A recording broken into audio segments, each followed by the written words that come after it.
오늘 요한 1서 말씀을 통해서 하나님이 우리에게 은혜 주시기를 원합니다. 제가 참 좋아하는 예화인데요. 이리 한 마리가 한가로이 풀을 뜯고 있는 나귀를 잡아먹으려고 유심히 보고 있었습니다. 살금살금 다가가서 와락 잡으려고 덤벼들었는데 이리를 본 늑대가 갑자기 다리를 쩔뚝거립니다. 그러니까 이리가 멈칫하고 묻습니다. 아니 자네 왜 다리를 저는가? 아 그게 말이야 내가 울타리를 넘다가 그만 가시를 밟았네. 이대로 잡아먹으면 이리 자네 목에 가시가 걸릴 테니까 가시 좀 빼주게. 그렇게 얘기를 한 거예요. 그래서 이리가 이게 너무 공감이 되는 거예요. 얼마나 아플까. 또 먹다가 가시가 걸리면 안 되잖아요. 그래서 자기도 모르게 나귀 뒷발로 가서 이리저리 가시를 살펴보고 있었습니다. 그때 나귀가 뒷발로 냅다 이리를 팍 걷어찬 거죠. 그랬더니만 이에 이가 와장창 다 부러져 버렸습니다. 놀라움과 아픔을 안고 막 도망가면서 자기 혼자 이렇게 되뇌었습니다. 이렇게 되어도 싸지. 아버지가 물려주신 백정일이나 열심히 했어야지. 의사 일은 당초 내 일이 아니었어 하고 후회하면서 도망갔답니다. 여러분 이 이야기를 들으면서 우리가 잘 아는 소크라테스의 말이 생각이 나죠. 소크라테스가 뭐라고 했습니까? 네, 너 자신을 알라. 이리가 잡아먹는 일만 해야지 고치는 일 하면 안 되잖아요. 소크라테스의 그 말, 너 자신을 알라. 이 말은 헬라어 원어로는 그노시 세아우톤이라고 합니다. 요즘에는 이게 소크라테스의 말이 아니다라는 주장이 나옵니다. 신전에 있는 한 문구다. 그리고 소크라테스가 아니라 적어도 6명 이상이 이 이야기를 했다. 이런 식으로 해서 소크라테스의 말이 아니라 그런 주장도 있습니다. 신전에 적혀 있는 이 말의 의미는 너는 신이 아니며 결국 죽을 인간임을 잊지 말라 하는 그런 뜻이랍니다. 이런 의미는 성경과 통하는 면이 있습니다. 시편 104편 14절의 말씀에는 이런 말씀이 적혀져 있습니다. 같이 읽어볼까요? 이는 그가 우리의 체질을 아시며 우리가 단지 먼지뿐임을 기억하심이로다. 아멘. 우리가 아무것도 아닌 존재, 죽을 수밖에 없는 존재다라고 하는 말씀이 이 성경과 잘 통합니다. 정작 소크라테스는 이런 말을 했습니다. 내가 다른 철학자보다 나은 점이 있다면 그것은 자신이 아무것도 모른다는 것을 잘 알고 있다는 점이다.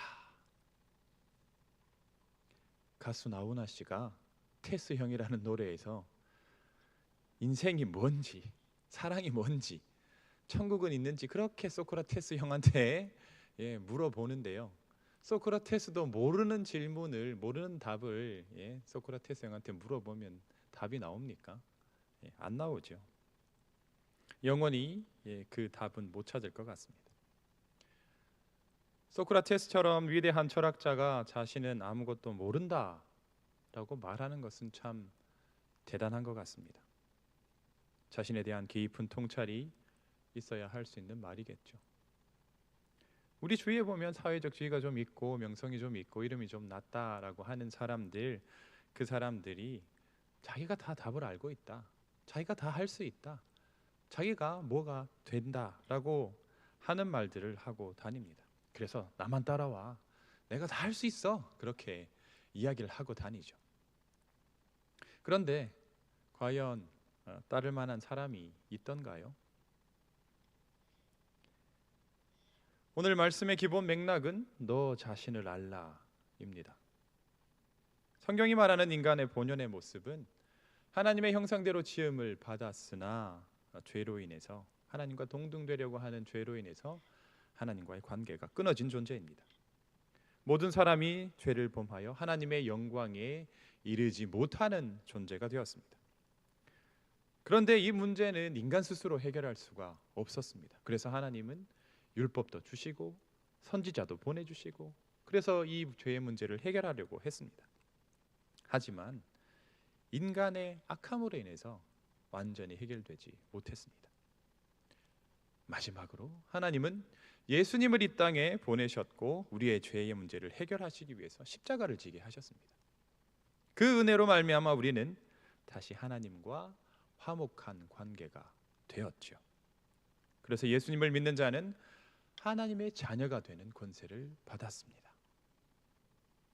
그런데요, 아직 우리의 구원은 완성되지가 않았습니다.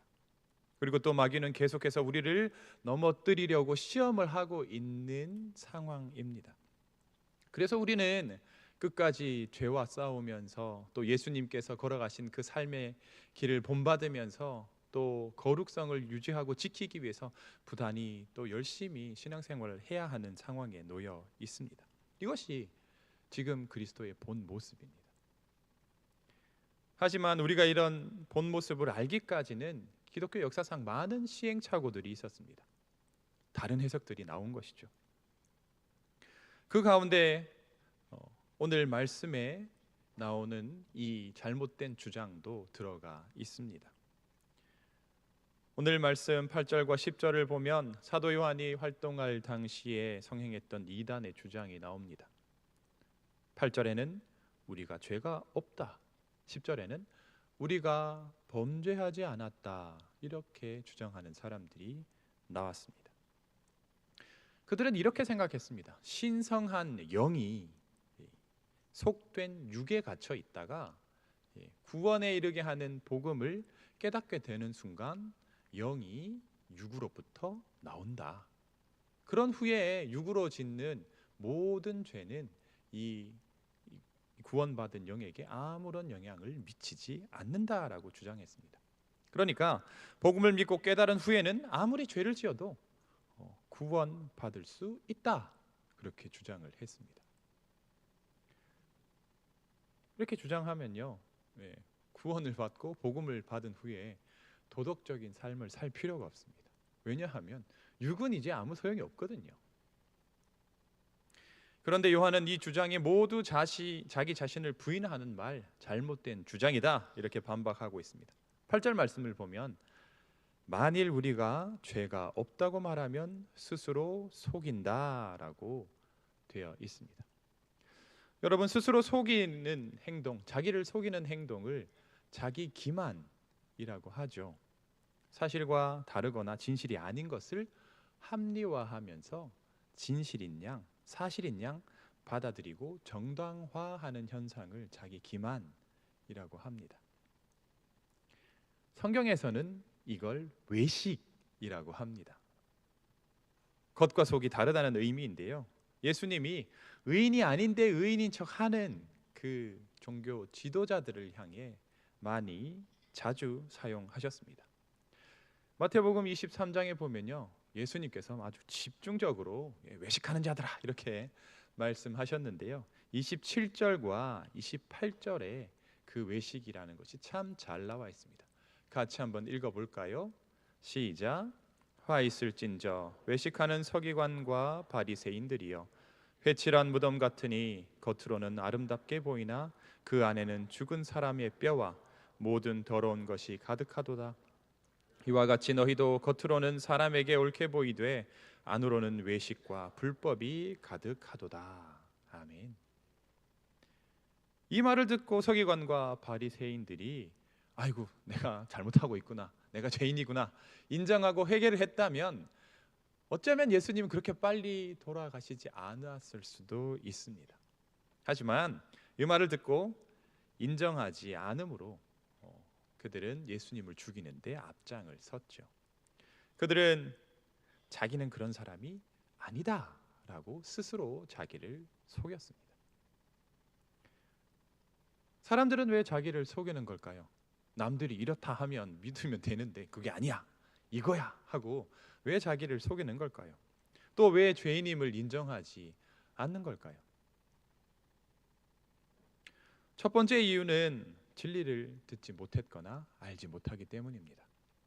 앞에서 말씀드린 하나님의 구원 사역, 그 구원 과정을 알지 못하기 때문에 자기를 죄인으로 인정하지 못하는 겁니다. 그래서 8절 하반절에 보시면 스스로 속이고 또 진리가 우리 속에 있지 아니할 것이요라고 되어 있습니다.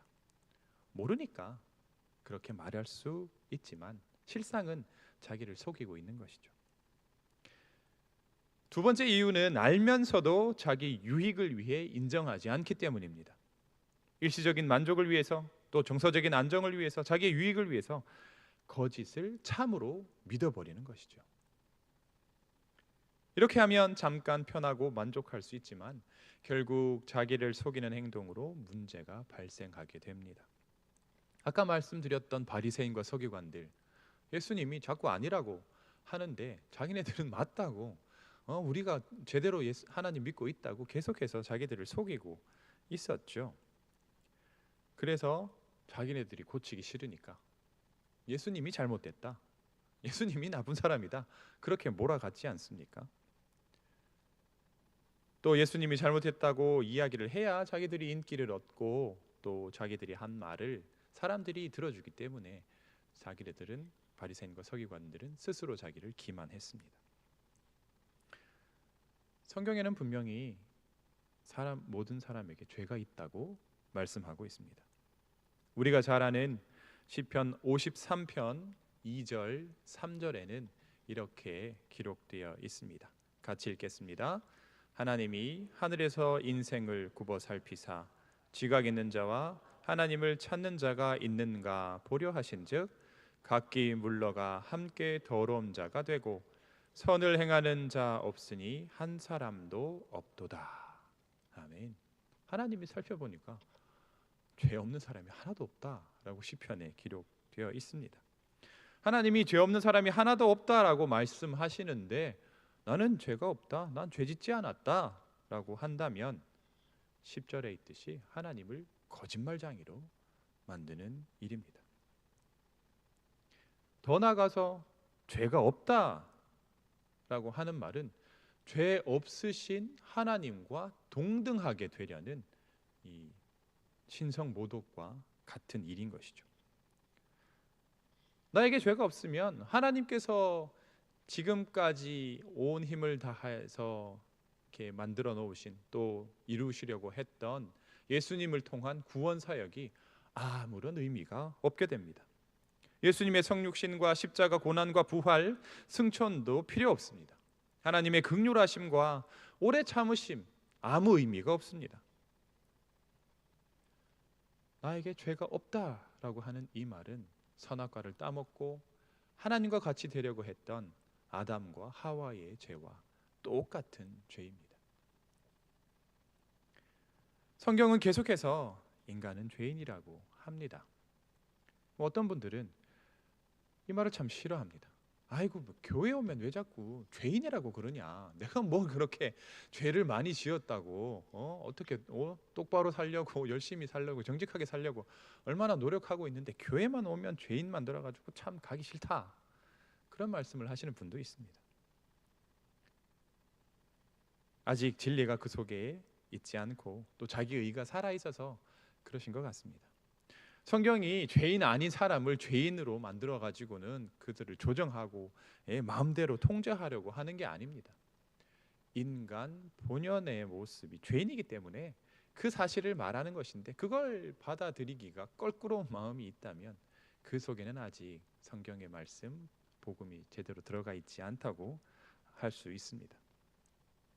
자기를 속이는 거죠.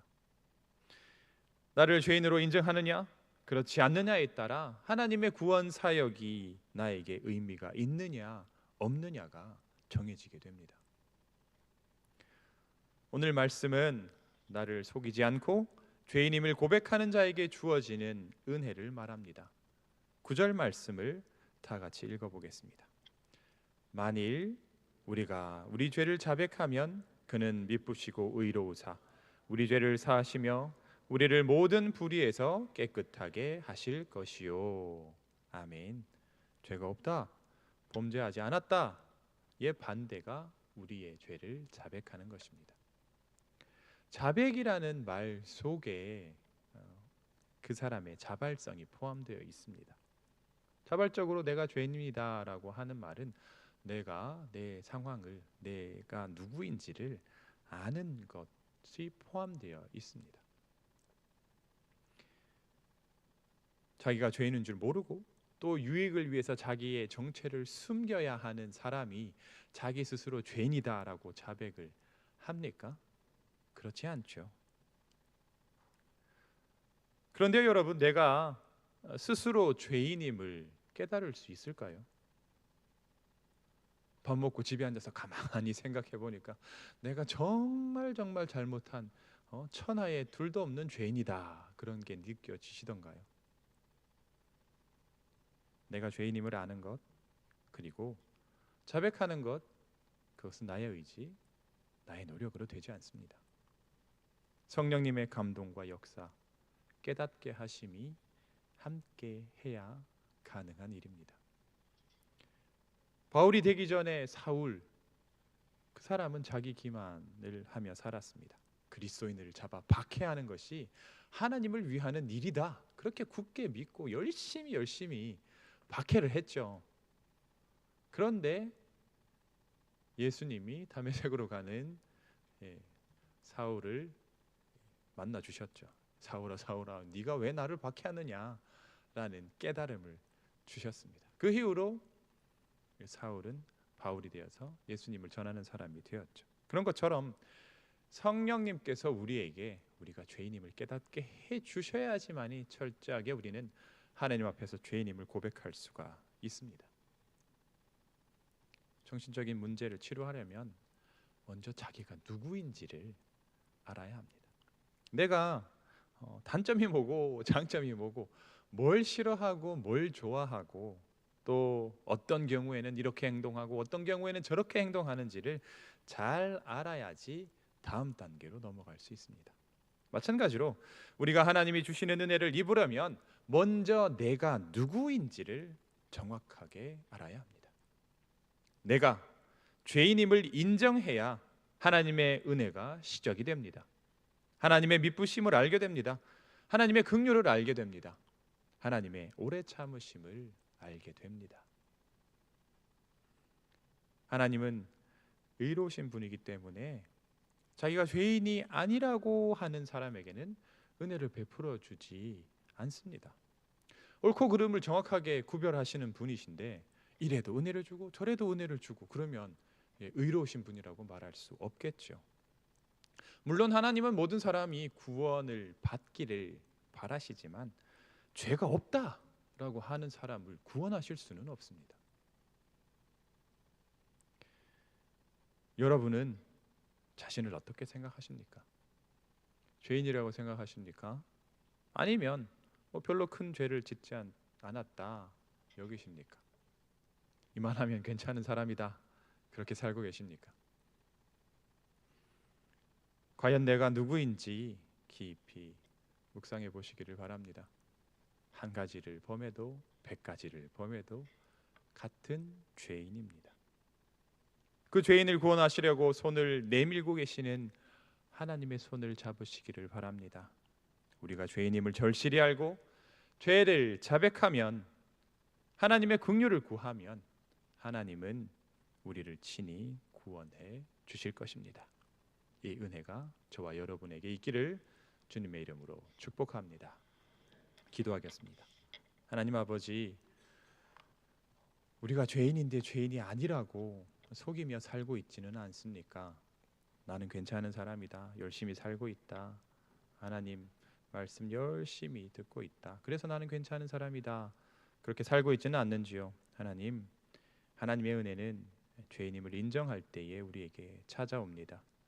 우리가 어쩔 수 없는 죄인, 죽을 수밖에 없는 죄인임을 알 때에 하나님께서는 우리를 구원하여 주십니다. 하나님, 우리가 누구인지를 잘 알게 하여 주시옵소서.